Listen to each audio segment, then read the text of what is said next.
Now, as you can see, I've already taken the phone out of the box, but for those who are curious, let's quickly take a look at what you get when you buy the F17 Pro. The packaging is pretty simple, so there's not much to talk about here. Now, inside we are first greeted by the F17 Pro in this magic blue color.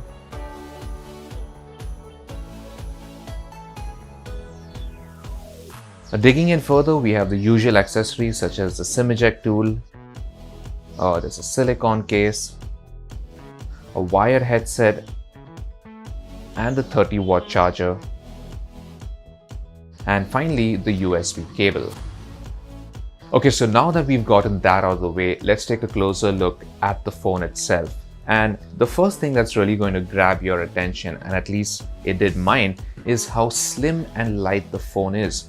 So the F17 Pro weighs just about 164 grams and it measures about 7.48 millimeters in thickness. So it's pretty slim. Let's take a quick physical tour of the phone. So here is what the F17 Pro looks like. Now the color that I have is what Oppo calls magic blue. Now the frame is mostly plastic around, and at the back as well you have this matte plastic finish. It feels good, it's a little smooth and it doesn't attract too many fingerprints, which is always a good thing. Now over to the right of the phone we have the power button, and over to this side we have the volume buttons. There's not much on the top except for a microphone. And last but not least, we have the USB port, we have the headphone socket, and we have the speaker. Now dominating the front is a 6.4-inch Super AMOLED display. It gets pretty bright, the colors are fairly good. It has a full HD resolution, so icons and text generally look pretty sharp. And as you can see, the bezels are quite slim as well around it, except for the chin, which is slightly thick, but that's okay, it's not a big deal. But what I really like is how slim the hole punch cutout is. So as you can see, we have a dual hole punch cutout for 2 selfie cameras in the front, and we'll talk about this in just a bit. However, on the plus side, being an AMOLED panel, you do get an in-display fingerprint sensor, and it seems to work pretty well so far. Authentication is fairly quick. All you need is a quick firm tap on the display and it unlocks. Now we'll talk about the processor in just a bit, but first let's get to the main highlight feature of the phone. And being an F series phone, it is of course the cameras. Now Oppo has not really held back over here. The F17 Pro has a total of 6 cameras, so you get 2 in the front and you have a total of 4 at the back over here. So let's just tackle the ones that are at the back. So the main camera is a 48 megapixel sensor.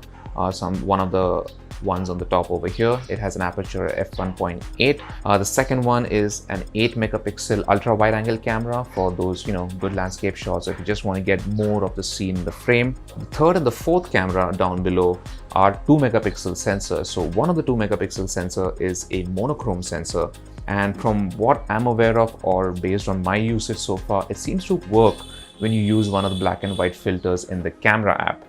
And finally, the fourth camera at the back is another 2 megapixel sensor, and this is a depth camera. So this is going to be used essentially when you're using portrait mode. Now let's quickly jump to the front cameras. So in the front, we have 2 of them, as you can see. The primary one is a 16 megapixel sensor for selfies, and the second one is a 2 megapixel depth camera. So technically this should give you better portrait selfies for better edge detection and better background blurring. Okay, so let's talk about the processor. So the F17 Pro uses a MediaTek Helio P95 chipset.